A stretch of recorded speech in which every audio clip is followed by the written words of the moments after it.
Hello, everybody. Welcome. Welcome to the second William Bronson and Grayce Slovet Mitchell lecture in the 21-22 academic year. I'm Douglas Pancoast, new chair of the Architecture and Interior Architecture program at the SAIC in the Department of Architecture, Interior Architecture, and Design Objects. Everybody join me in welcoming Tonika Johnson. Tonika Johnson is a photographer, a social justice artist, and like us and many in attendance, a resident of Chicago, being a lifelong neighbor in the Inglewood neighborhood on Chicago's South Side. Her art explores life in Chicago and specifically urban segregation. Tonika's iconic project Folded Map investigates disparities among Chicago residents who live on opposite sides of the same streets across the city's racial and economic divides, and brings them together to have a conversation.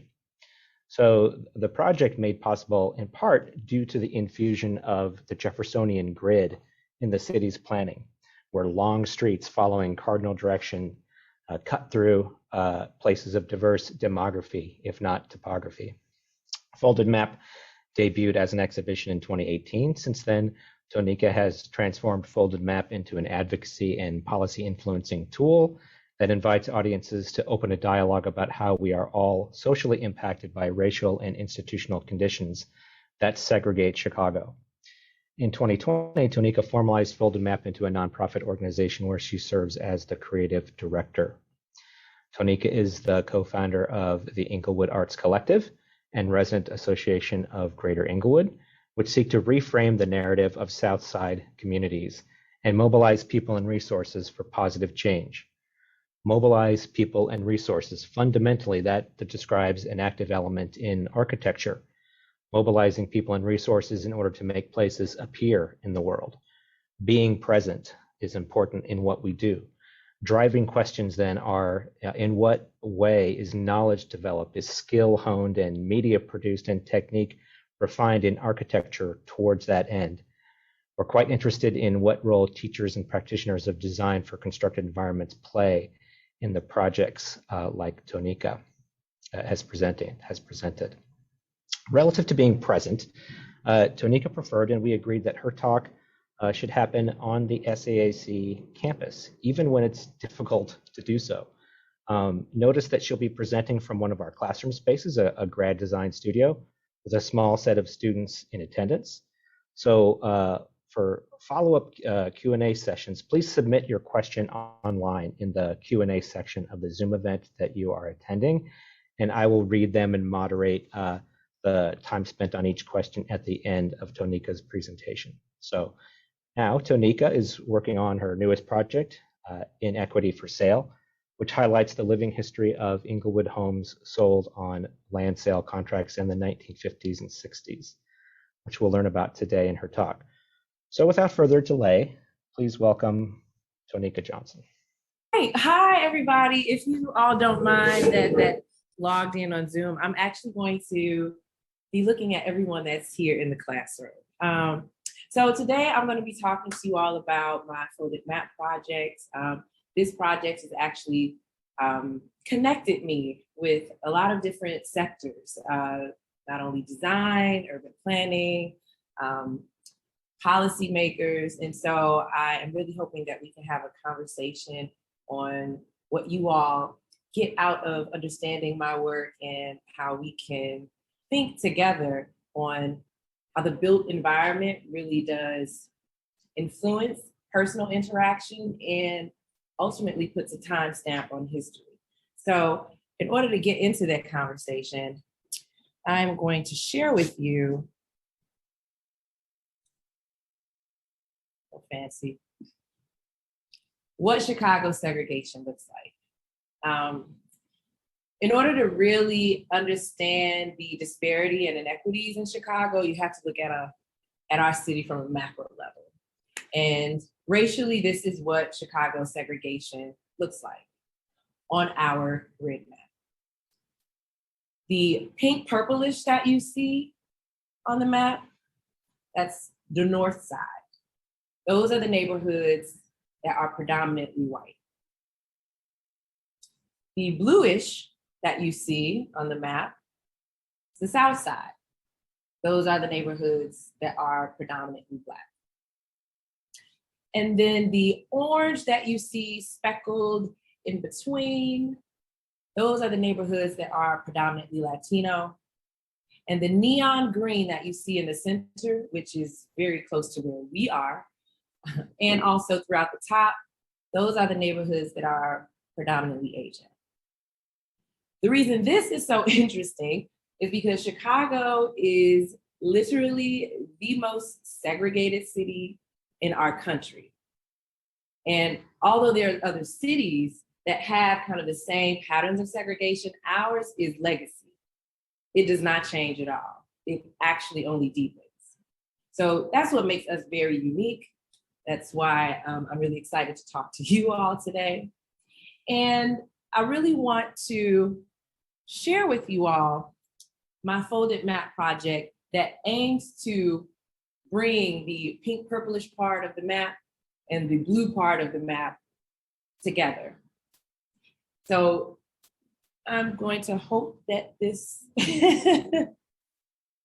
plays. All right, here we go.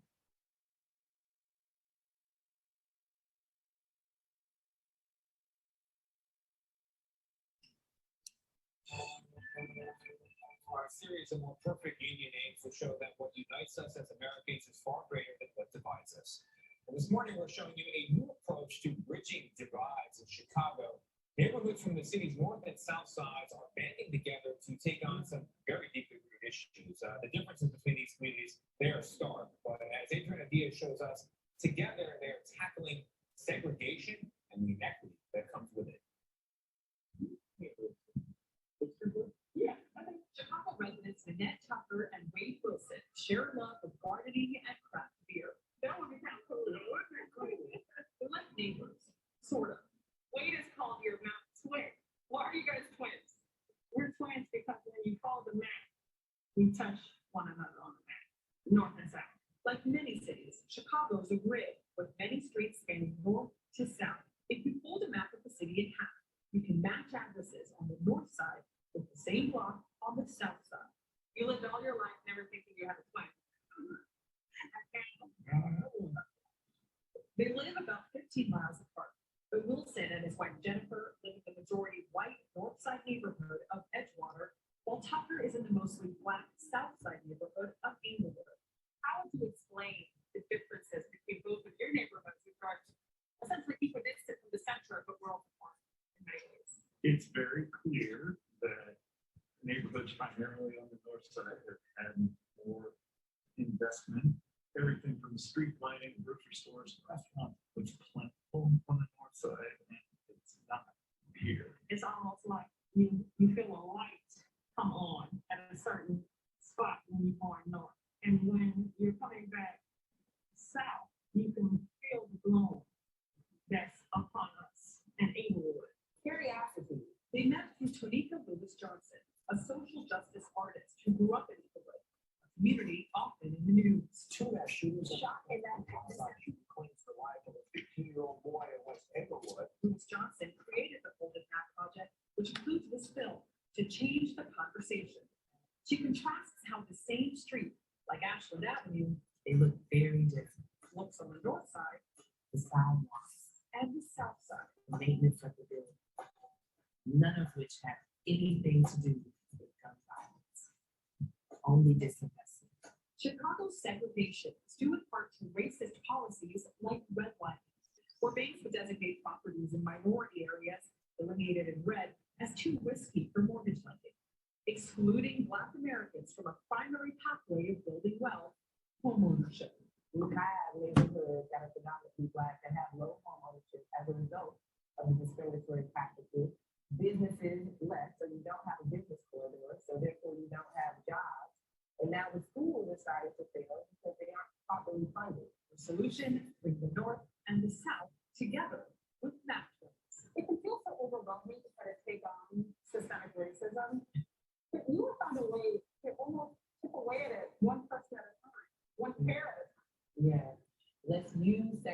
conversation as the actual thing that can connect us. It's a project. She doesn't shy away from uncomfortable truths. How much is your home? $61,000. And how much is your home? Last week, and that was they each paid for their house. You know, it's a little awkward. I think the awkwardness helps people understand how we're all participating in this system that was created before us. And it doesn't truly reflect how we want to connect with each other today. Frankly, we're privileged. And it's important to sit next to a friend who had enjoyed that privilege. We realize that there's an opportunity to actually do something. Wilson and Tucker are doing something together. 3 years after they met through the Folded Map Project, with others, they created Englewood Renaissance.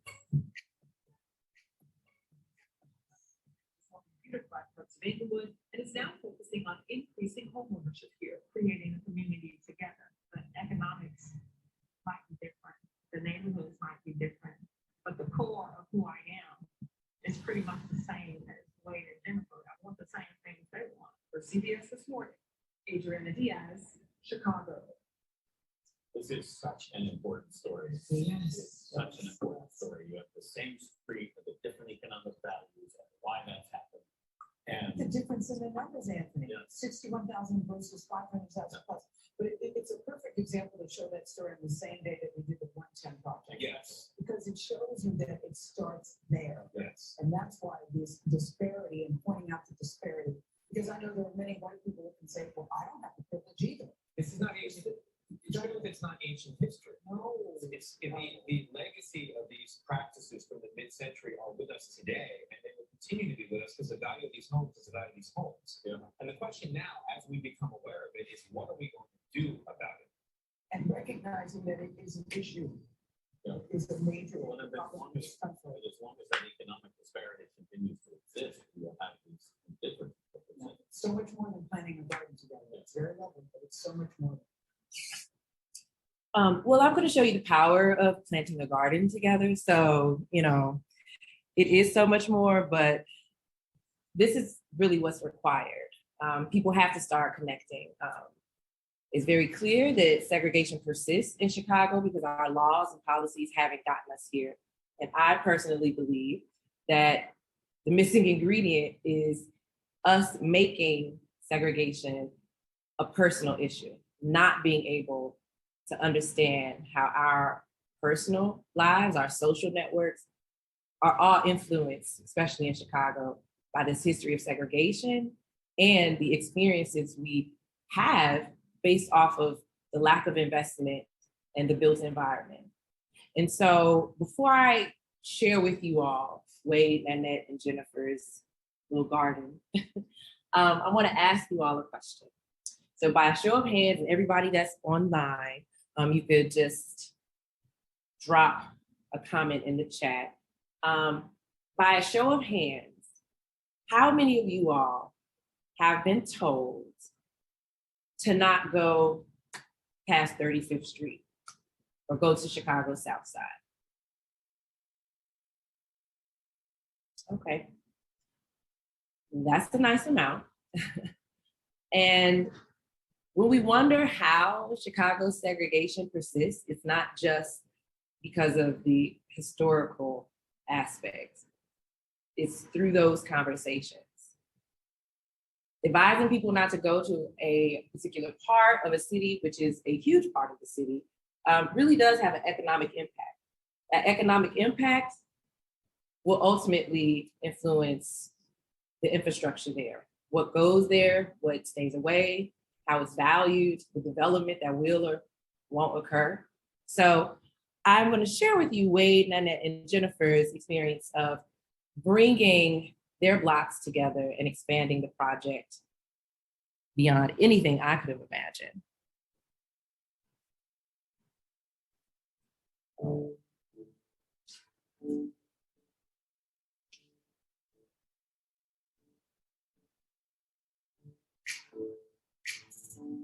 It's a concept that's been building for about 3 years. It started with Tonika Johnson's Folded Map project. My wife Jennifer and I were the first Northside map twins with our neighbor Nanette here on the 6100 block of South 5th of And we kept up the relationship for the last 3 years, and we've talked about, what we can do to build on it in order to close the gaps between the neighborhoods in Chicago with regard to social justice, economic equity, and what have you.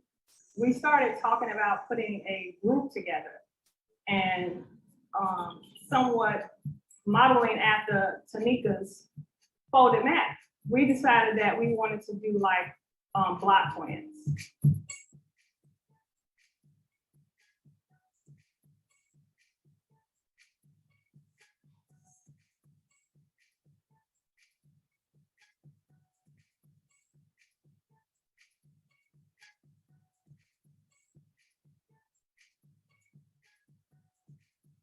We just want change on our block.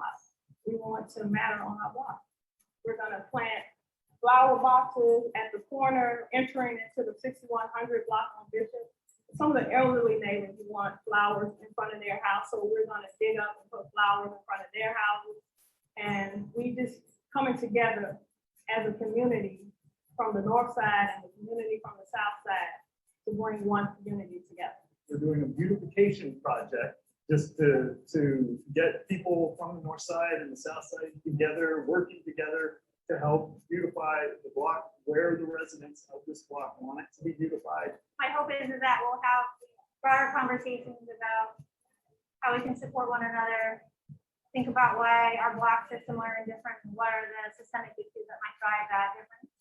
I'm so excited to see people from all walks of life and different neighborhoods come together to improve the block and make it a beautiful space. To see it happening and to be a part of it happening in a place that I grew up in a place that my aunt has lived for years is a beautiful thing. Sadie planted 2 planters with she made a new friend. What's her name again? Justice? Yeah. Justice, how old is she? And how old are you? Yeah. This is community. Anytime we can get together, meet new people, meet neighbors, make new friends, have a good time in safety, you can't get past it. And I just believe if people give it a chance, everybody can have it. You just have to give it a chance. Feel free to email them if you want to reach out, help them. Just so that we can stay on course with time, I'm gonna breeze through some stuff, but I want to make sure we have time for a conversation. I'm going to introduce you to another pair of map twins. That's what I call those who had similar addresses on the same block, but 15 miles apart. And this is Maurice and John and Paula. And they definitely are as different as they look. However, they decided to meet each other through this project because despite how differently they look, they all felt that our city segregation is an issue, and they wanted to meet each other and experience each other's neighborhoods through this project. So I'm going to share with you their response to what it felt like to meet each other. They hadn't been to each other's neighborhoods at all until they met through this project. There was like a genuine connection, right? It was like nothing forced or fake. We had a conversation, learned each other's differences, and really, the things that I talked about and maybe spoke about that I would like to see here in Inglewood, they already had out there. When we spoke, to know that they could even imagine being in a community, not having the things that I guess basic necessity. So yeah, it was. Yes, it is. It is really striking. How lucky we are, and we certainly don't think of ourselves as living in a rich neighborhood, but compared to some, we are very privileged.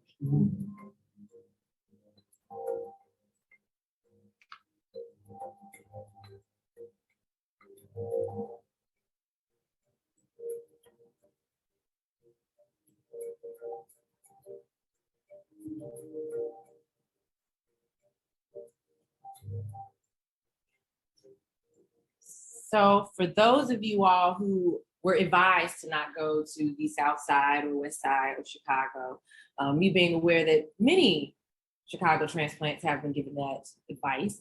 I wanted to expand the project so that others could participate in it without me having to facilitate map twins, like meeting each other. So one of the ways in which I expanded the project, as you all read from the video clip, is creating the Folder Map Action Kit. And the Folder Map Action Kit is a way for people to understand the neighborhood that they're in Chicago, to reflect on that, but to also go visit your map twin neighborhood. And the bittersweet aspect of Chicago is that it's so segregated. It's very easy to find a neighborhood that's racially and economically different than your own if you can't, do the numeric, association and find your map twin that way.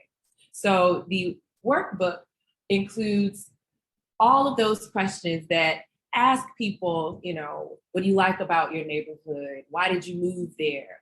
What are some things that you would like to see? And then it also invites people to run errands in their map twin neighborhood. And the reason that I wanted to have people experience neighborhoods this particular way is because of Chicago's narrative of the South and West Sides.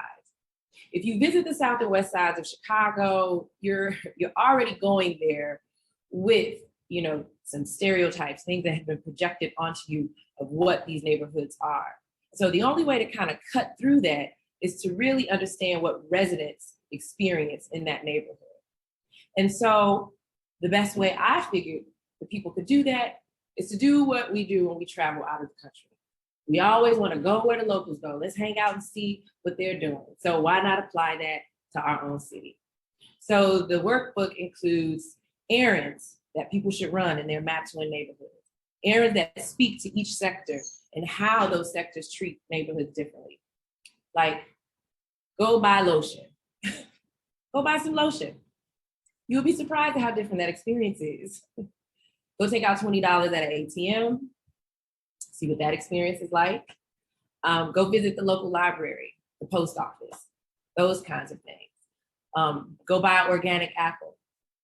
Because those errands will help inform people about how our city has a disparity in the development and resources for particular neighborhoods.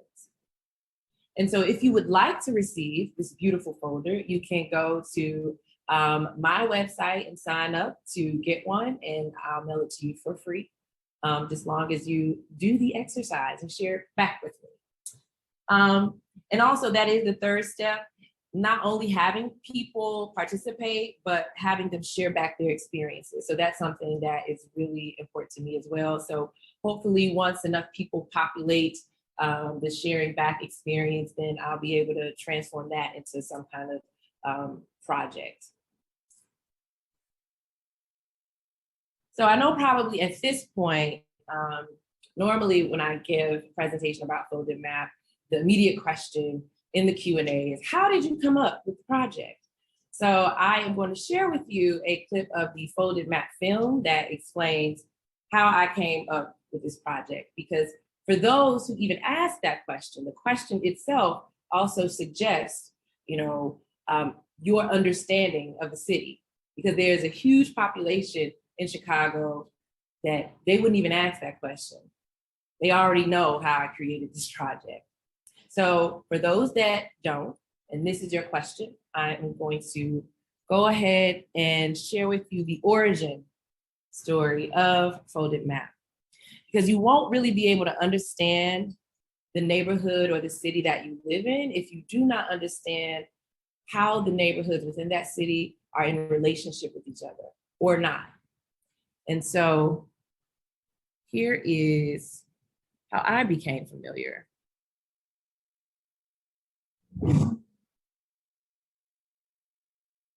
I'm from Southside Chicago, Inglewood.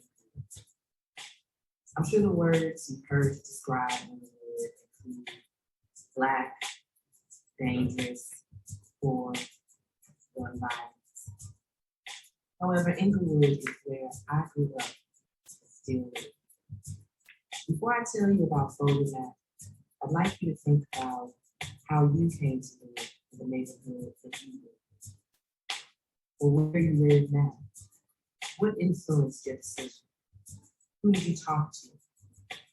And while you're thinking about that, I'm going to tell you how I came to live in Missouri and how I created the Vote Black Project. It all started with my grandmother, Marilyn G. Taylor. She came to Chicago from down south in 1962 on the tail end of the Great Migration. She wanted a better life, to have a professional career. And she achieved it when she came to Chicago, got a job as an administrative assistant at the local Social Security office. What Black folks would call good government job. For 7 years, she saved her money while working at the Social Security office to purchase a beautiful 2-flat brick building on 62nd and Mississippi. The building that I grew up with my mom and my 2 uncles. My childhood was beautiful, unlike anything people would imagine. I played outside every day. I rode my bike with my friends. I met my first friends in life. One of them named Raymond. Him and I would go to the corner store every day for cookies, pickles, and chips. Even my grandmother's best friend, Miss Patterson, lived right next door. She had the same migration story. Every summer, Miss Patterson would make homemade ice cream and sell it to the kids for 25 cents. It was also on this block that I started high school. I started going to Lane Tech High School. For those that don't know, it's a selective enrollment high school, 15 miles north. It's very diverse. Student body of 4,000 students. But every day, I would have to be at the bus stop by 5:45 a.m. just to make it to school by 8. And on that everyday commute, I would look out the window, listen to my walking, and notice how my neighborhood is very different from the neighborhood from my high school. This was the 1993, so there was no GPS, no cell phone. Wanted to go anywhere, you had to know the address, you had to know the streets. So as I was on the train going to school, I would notice that my neighborhood had big divides.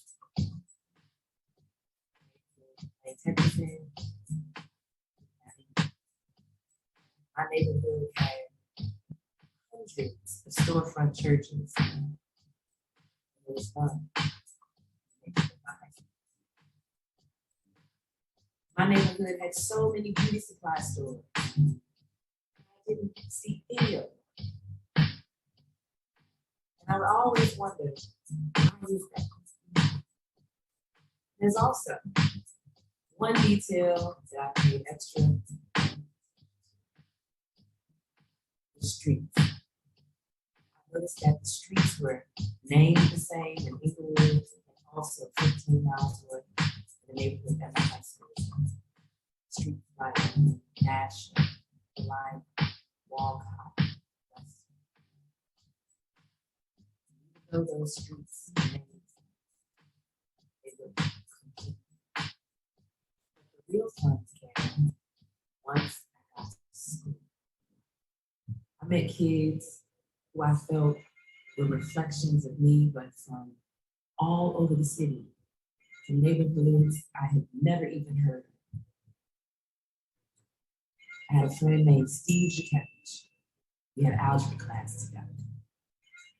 We talked about hip hop every day. But his name was the first Polish name I had ever said. And then I met my first group of Latino friends. Neighborhoods like Humboldt Park, Woodland Park, in the back of the yards. And they were the ones that taught me the cultural difference between being Puerto Rican and Mexican. And they told me that I did not ever get it confused. Then I had my friends who were Asian, taught me the difference between being Chinese and Korean, letting me know that all Chinese people don't speak Chinese. They speak Mandarin too. And then I met a group of friends who I thought were Black like me, who lived on Chicago's north side. And then I would come to find out that they were first generation immigrants from countries like Belize, Panama, Jamaica, countries that I had never even heard of.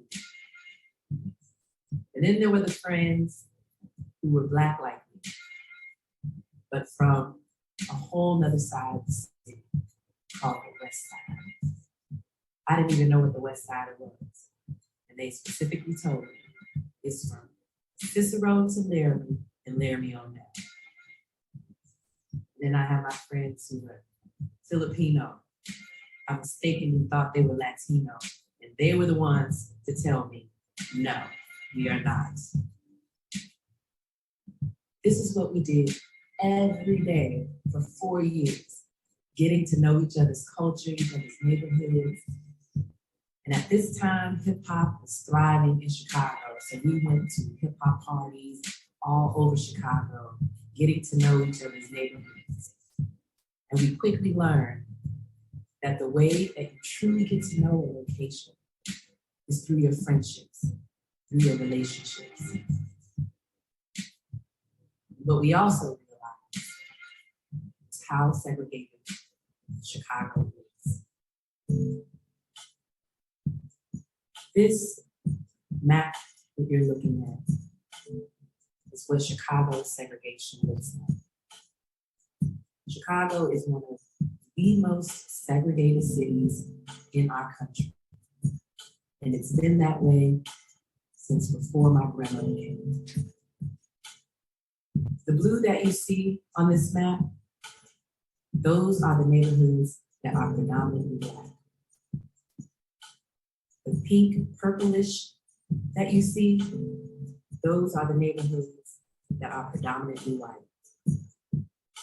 And the orange that you see, those are the neighborhoods that are predominantly Latino. And the neon green that you see in the center of the map and speckled throughout the top, those are the neighborhoods that are predominantly. And as I thought about my commute and how everything looked so different from the South Side compared to the North Side neighborhood that my high school was in, I came to realize that I was riding through Chicago's segregation. And that's when I started to understand the connection between race, geography, and Chicago's segregation. So that is the origin story of Folded Map. And as you know, Folded Map visualizes what Chicago's disparity looks like today. And so I really wanted to build on the project and actually zero in on how and what contributed to these disparities being created. And that's when I decided to work on my current project called Inequity for Sale. Inequity for Sale pretty much aims to visualize how discriminatory housing practices like land sale contracts ultimately constructed the neighborhoods that we hear are the worst in Chicago today. And so I wanted to situate this project in my home neighborhood, Inglewood, because apparently it's the poster child of everything that's wrong with our city. And I wanted people to be able to learn how to question why that is. And a lot of people would say, oh, gun violence. No, gun violence is actually fairly recent. Inglewood and neighborhoods just like it have been on a decline since a very specific time in our city. And so my project will be highlighting the aspects of this report. This report is really what influenced me to start this project. And if you get a chance, you should check it out. They have some highlights. These are some of them. It's called The Plunder of Black Wealth in Chicago. So when we talk about neighborhoods, what's invested in it, what developers, the neighborhoods that developers look at, all of that is determined basically off of the economic value of a neighborhood. And neighborhoods like Inglewood have been denied significant investment because of the low home ownership rate. But how and why is home ownership rate so low in these neighborhoods? Well, this report explains how that happened. And ultimately, it's a complex system of, systemic racism, but it's very simple. Red line neighborhoods have lower home ownership because of discriminatory housing practices. That's pretty much it. And so this report focuses on land sale contracts, which is the financial tool that was used to basically manipulate Black homeowners, would-be homeowners in the 50s and 60s. The ones like my grandparents who came here from down south to escape like terrorism, basically. And they came here with actual money. A lot of them did, so that they could purchase a home. But because they were in red line communities, when you segregate people, it's easy to discriminate against them. So it created a vulnerable population that was ultimately a great market for greedy, predatory people. And so if you don't understand what land sale contracts are, like I didn't really, just a little over a few years ago, I'm gonna play for you a clip that will help you get exactly what I'm talking about and why it became so important to me. This is really the origin, in a modern sense, of the racial wealth gap in the United States. And in order to understand that story of how African Americans continue to be at such a position of disadvantage relative to whites all through the 20th century into the 21st century, long after the legal reforms of the civil rights movement, to understand the perpetuation of that gap, we have to return back to this period and understand what were the mechanisms that put Blacks at such disadvantages relative to whites.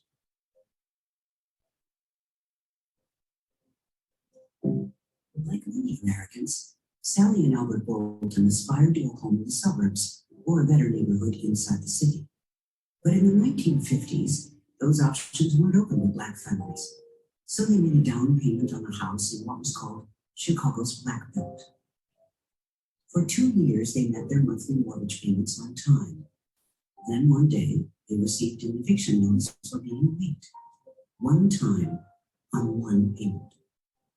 That was when they went to see my father. Mark Satter was an attorney who lived in the racially changing neighborhood, North Lawndale. What they asked of him was just to slow down the eviction. They said, you only missed one payment. Like, we think we could pull this together. And if you could give us some time, we could keep it. Reviewing the Bolton's papers, Satter was surprised to see that they had paid 3 times what the seller had paid for it. In fact, he explained to the Boltons, this isn't a mortgage, it's a rent-to-own installment contract. And the man who drew it up, Jay Garan, he's the real owner. After hearing this, they said we were misled in too many ways. And we want to sue him, and we want to stop this. As Satter prepared his case, he learned that the Boltons were not alone. And he realizes that throughout the south and west sides of the city, there are brokers who control large numbers of property, and they're all selling on contract, and they're all selling at these huge markups. And he realizes this is horrifically dangerous. This was the way systems work. It was a scheme by which someone, could go into a community and take one house and effectively turn it over and over and over and over again. You wanted to evict people. There was incentive to evict people. Evictions? Contracts? Why? Satter asked himself. What's happening here? Homeownership is the basis of a happy, contented family life. And now, through the use of the National Housing Act insured mortgage, is brought within the reach of all citizens on a monthly payment plan no greater. And that's how it works. Say the price of the home you want to buy is $15,000.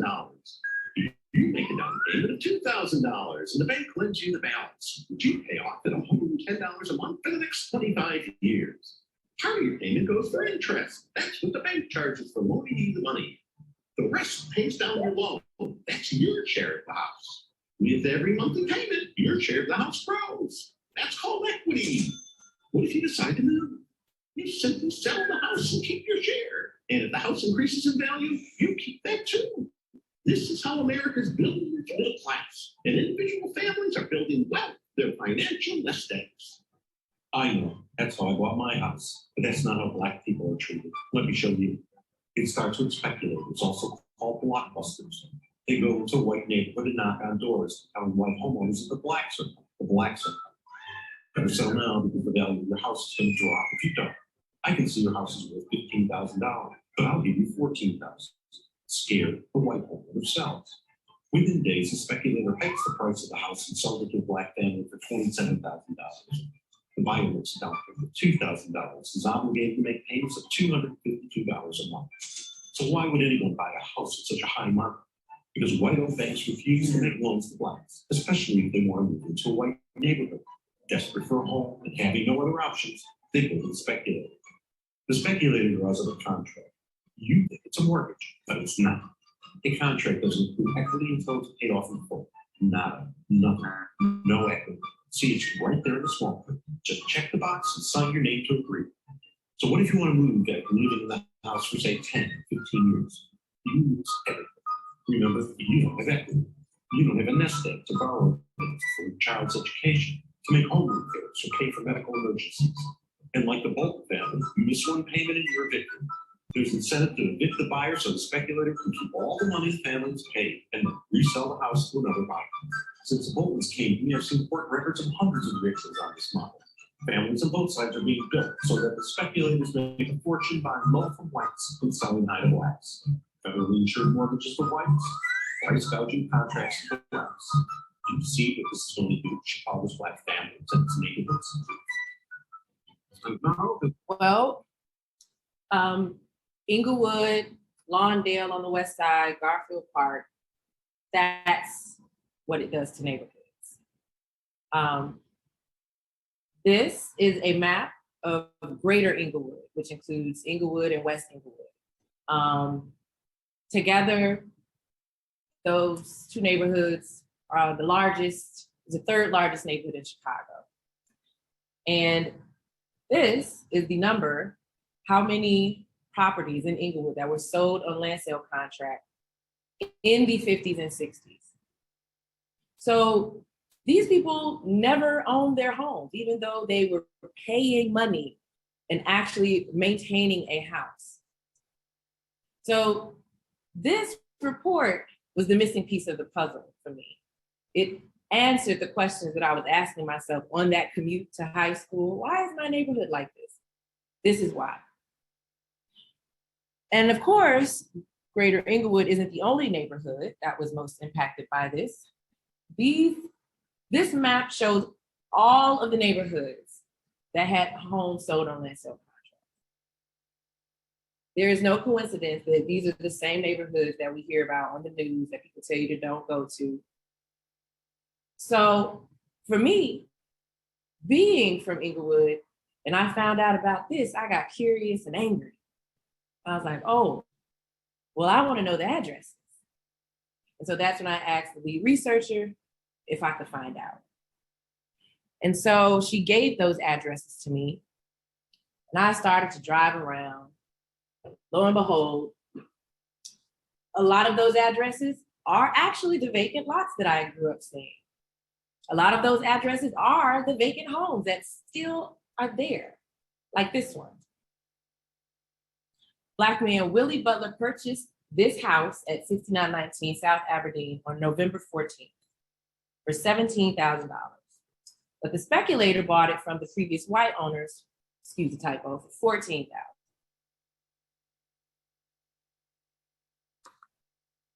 This home, land sale contract home, still here today. So as I started driving around and seeing that, oh my gosh, like there are people who say, oh, that happened, that doesn't impact your neighborhood today. Well, this is the evidence that it does. So I wanted to basically memorialize these homes and also visualize history in the present day.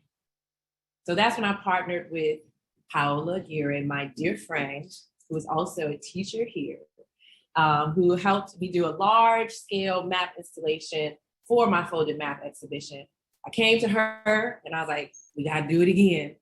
She was like, what do you want to do? I was like, I want landmarkers. I want to do something and to put in front of these homes so that people can understand this period in history is still with us today. And for all of those people who think that, oh, gun violence is the reason that, it's low home ownership rate in these neighborhoods, I want them to know that that's not the truth. It contributes, but that's recent. So she did what you all do, and she got to designing and working, and we started doing our collaboration. This photo that you see here is the prototype. Well, not the prototype, it is the mock-up, the paper mock-up. And this one is the actual prototype. It was at this session that I had my artistic direction to basically implement. I didn't want the signs to be wood anymore. I wanted them to be yellow. And so we were talking about materials. We had finally figured out what the base was going to look like, because this was going to be outside, hopefully all year round for a long period of time. And I wanted it to be sturdy, obviously, and so that it won't be hurting anybody, falling over. So now the fabricator, who is Andres from Building Brown Workshop, one of the few fabricators of color in our city, which is why it was really important for me to work with him, especially a part of this project. This is him delivering the prototype in front of my home that is there right now, so that we can, as you all know, see how it is in different weather conditions, so that we can go ahead and create landmarkers for a collection of those homes, about 12 to 15. And that'll happen probably maybe January, February, starting January, February of next year. So this is the prototype. The base is about 300 pounds. And right now we're waiting on the Korean material because I wanted it to be yellow. Oh my God. I wanted to put the icon on it. So it really was a relationship, a creative relationship between not only the fabricator, but of course, Paola, the designer. Well, just for the sake of time, I am not going to get into the other place-based project that I did with my collective, Inglewood Arts Collective, but you can go online and click around to some of those things that we did where we kind of transformed specific locations in Inglewood. But I think I do want to end on a little happy note, so I am going to show you one of the things that we did before we just open it up for some questions. This vacant store that you see here has been boarded up long before the lootings that occurred during the original part of the pandemic. Gosh, could we still do this? And so a lot of people thought that it got boarded up because of the lootings. No, this is how this specific corner on 66 and Halsted has been looking for over 10 years. And so during the pandemic, just to be able to offer the neighborhood some vision of hope that this ugly intersection could be transformed, that's when myself and my Inglewood Arts Collective members decided to beautify it on our own, renegade style, and partner with a community organization to activate it. So I'm gonna play for you what we did the day that we did it, so you can see how it was. And we'll end there, just have some questions.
GN.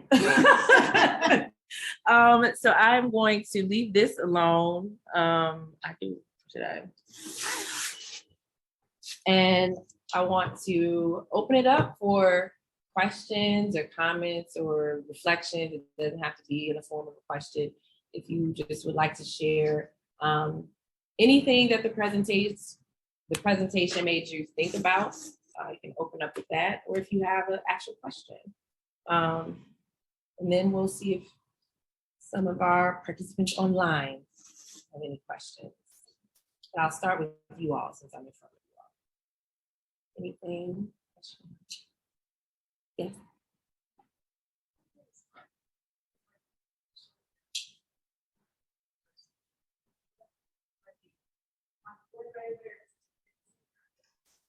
Yeah. Can you repeat the question, please? Yep. Yeah. She basically asked, what were the initial reactions of the map twins? And so let me just explain it this way. So when I knew that I was going to start working on the project, I knew I was going to have to solicit for people to participate. I live in Inglewood, so it was very easy for me to just, on the way to the store, do whatever I'm doing. I can go to specific blocks and ask people, blocks that I wanted to include in the project. Like, oh, you want to participate in this project? But the north side, that's a distance. And so I had to go there on the weekends and ask people. And then I was writing, I thought it was cute. I was writing like little letters asking them to participate in this weird little project. And I didn't get any response.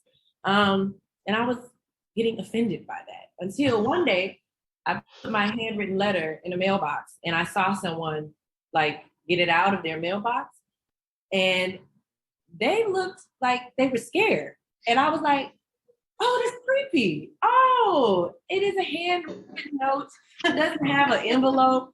Yeah, I got to switch up the approach. So that's when I decided to create a more formal packet, like explain who you are, what you're doing, like just give them pictures of your other projects. So I did create packets, and then I had help with some Loyola students. They helped,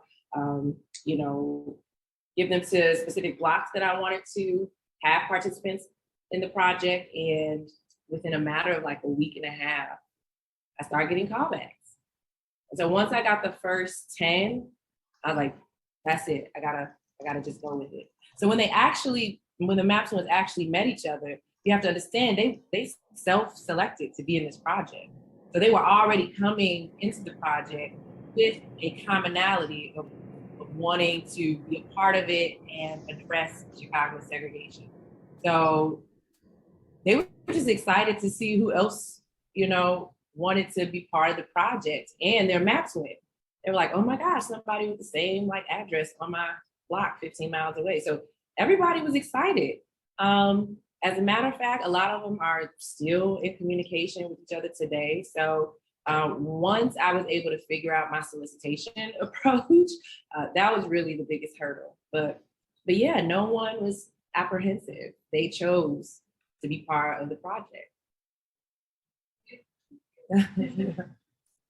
More just a general comment, but I interned in Inglewood a few years ago at Primo Center. Oh yes. Yeah. And I actually enjoyed my time there, but I think this project is really nice to hear about because I think that I did that on my own through Primo, but I explored by myself, and I think that there's strength in numbers, and so I think this is really nice to hear about as a project and that bring multiple people together to make a difference. I think if there's just a person here or there doing things, it just doesn't do anything. Yeah, no, I thank you for sharing that and explain to them so that they know what Primo Center is. Primo Center is it's a single, where I worked at was a single mother shelter. I worked in the kindergarten with the kids while the moms, were going to find work or just dealing with other family things. And it's a larger organization. Yeah. So basically, they help women who are struggling with homelessness or seeking employment. And the reason that I wanted to create a way for people to enter into neighborhoods experiencing what residents have to deal with on a day-to-day is because oftentimes good intention and good-hearted people like yourself volunteer in social service agencies in neighborhoods like Inglewood, which is great. We definitely need that. But majority of the residents in those neighborhoods aren't necessarily needing or accessing those kind of social services. And a lot of people just assume that, oh, the entire neighborhood does. So for people like you who went to volunteer, you wouldn't need a meet at a pre-muster, you know? Even though I live in Inglewood, it's a whole nother population of people that you wouldn't be able to meet because of the specific way that you're entering into a neighborhood through volunteerism. And so I wanted to kind of open up the ways in which people could engage with specifically my neighborhood so that they can meet people who aren't necessarily only accessing social services. So that can help inform people of the complete breadth of lived experiences in a neighborhood. So I appreciate you sharing that because that's often a point I like to make to people that, you know, you have to broaden up the ways in which you engage with a neighborhood if possible. And because our segregation is so severe, it prevents us from having that opportunity. Because Inglewood is a largely residential neighborhood, it doesn't have all of the amenities that would bring people there through entertainment. So you do have to know someone. And so that's ultimately the reason why our segregation impacts all of us, because it really takes away the opportunity for us to meet people that we have a lot in common with or share a passion with. And it's not just an issue for neighborhoods most negatively impacted. If you meet anyone in Chicago, their social network is probably, you know, very similar to how they look. And it's not because, oh, you know, they don't want to meet different people. It's literally because of our city and how it forces us to grow up separately. And you really have to make intentional efforts to disrupt it. So thank you for sharing that. Oh yes, you all. Yeah. Yeah, I know that the live audience can probably pepper you with questions until the end of our time, but there are some really chill. You know, Yeah. they're respectful of people online. Yeah, so I'm just gonna offer one from the list that is growing online. I think it's really interesting. So it's a question about the Obama Presidential Library on the South Side. And so the question is about whether you have any comments, pros or cons on the impacts of that project, or maybe even projects like it, on people living there. What are your thoughts on that? Hi. It's the conundrum of Chicago. I feel about the Obama Center the same way I feel about how we talk about gentrification. I mean, ultimately, the reason that it's even an issue is because of Chicago's history of basically systemic racism, which is when you see a neighborhood finally getting some kind of investment, usually that's a sign meaning, oh my gosh, something's gonna happen. It has nothing to do with the new people that might be moving in. It's usually a sign that if you're a resident, your neighborhood is beyond your control now. That's what it triggers. So that's what South Shore is facing. It's a neighborhood that actually has high home ownership, but they've continued to not have as many investments as their income should and technically could bring. And so now that this center is coming here, you would think, oh yeah, this is great. And some people are genuinely happy about it.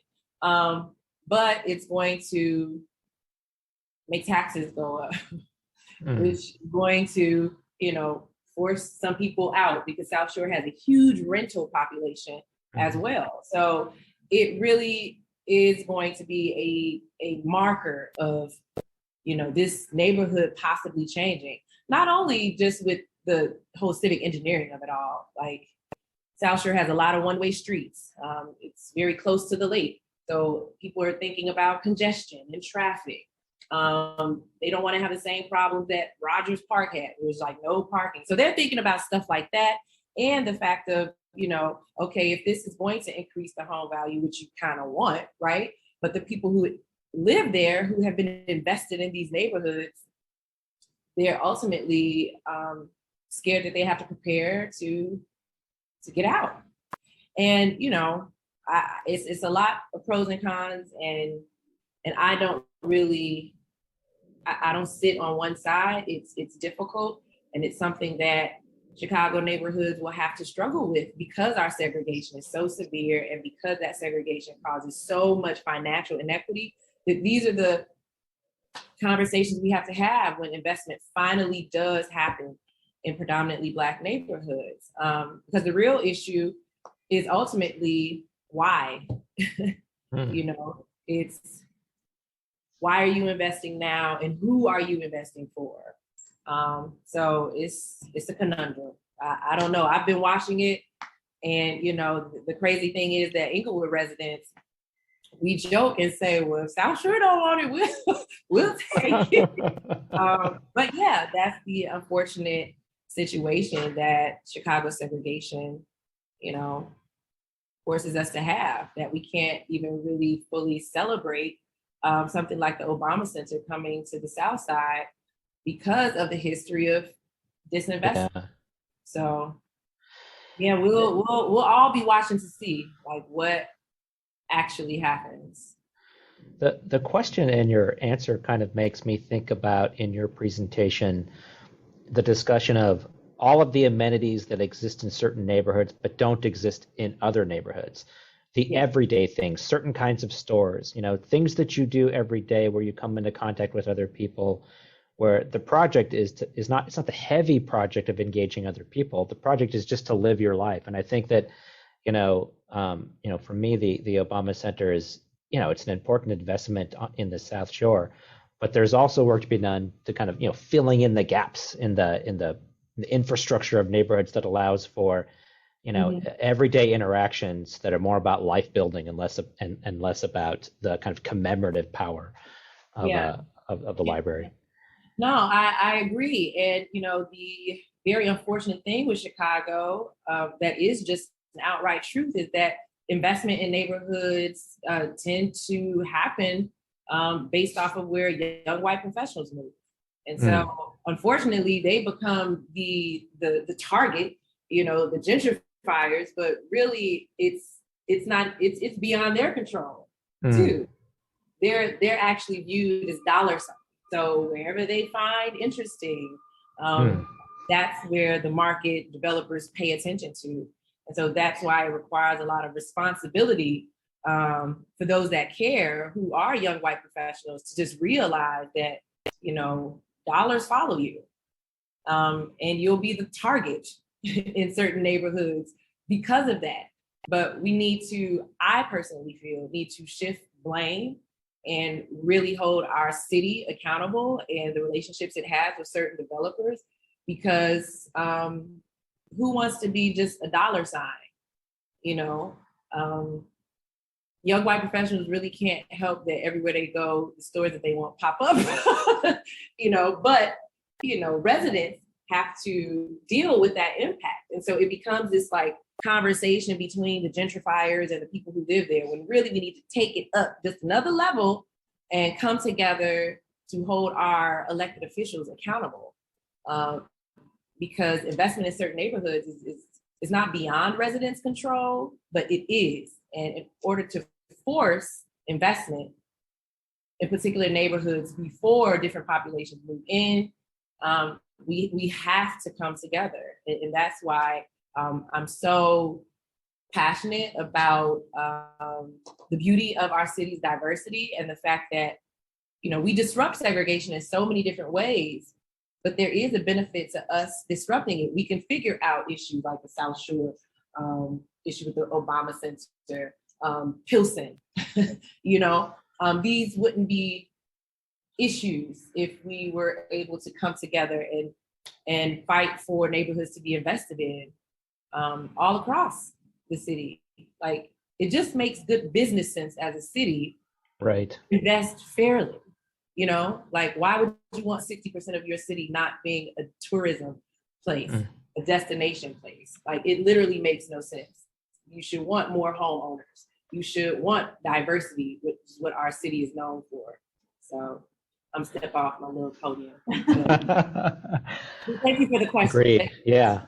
So we've got about 4 or 5 more minutes. And another question from the Q&A that I'd like to offer is, I think a really good question. You know, have you seen, or what if any impact of your project on home buying or lending practices that are emerging? Are you seeing an effect of folded map on the way in which community revitalization is happening, or attitudes about home buying, or even changes in home buying practices? What are your thoughts on that? I mean, as much as I would love to say my little old art project is increasing home ownership in Inglewood, that's not that's not necessarily happening. But what my project is doing is illuminating the issue of low home ownership in Greater Inglewood, and also offering a portal for people to realize that they've been lied to about a neighborhood, and that they really need to understand how its present day issues are literally connected to discriminatory housing, racist housing practices. But my project also provides a pathway for people to find out about organizations that are literally trying to implement programs and initiatives to increase home ownership, to transform existing renters in Inglewood into home buyers. Organizations like Grayce, Resident Association of Greater Inglewood, Teamwork Inglewood. These are organizations on the ground who are actually doing the work within, within home ownership. And so my project is in relationship with them just by showing why those organizations are as important as they are and why they're needed. So I just view my work as like an entree into people understanding the context of Greater Inglewood that will allow for them to find out about those organizations who are actually doing the work. I think that is a great segue and a nice way to conclude, because I think that, for people in our program studying architecture, design of built spaces, and thinking about the appearance and maintenance of constructed landscapes, where your project might leave off, I think our project might take up. So I think that it's a fantastic way for us to kind of help frame what we do. Before we sign off, though, I've had a lot of questions about making this presentation and the discussion available at a later time. So if it's possible for the kind of technical organizers of the Zoom call to maybe post in the chat a way for people to follow up and potentially get access to the recorded version of this lecture, I think that would be fantastic. Okay, there it is. Ask and you will receive. It's in the chat right now. So thank you, Anya, for helping with that. We're at time, unfortunately, especially for the people joining us online. We have a little bit more access to Tonika in person here, but we're going to have to wrap it up. I just want to thank Tonika for her fantastic presentation and her generosity in making the project available and answering questions about her work. And thank you for everyone who joined us online today. And definitely follow up with the links if you wanted to learn more about or see this work again or experience this presentation again. So thank you, everybody. The people that are online, I live on Instagram. So there you go. Hit me up there with questions, okay? It's Tonika J. I love it there, and I'll be there. You can follow me. I pretty much just share information about my work, the process of it. So if you don't mind that popping up in your feed, then find me and friend me. All right, thank you.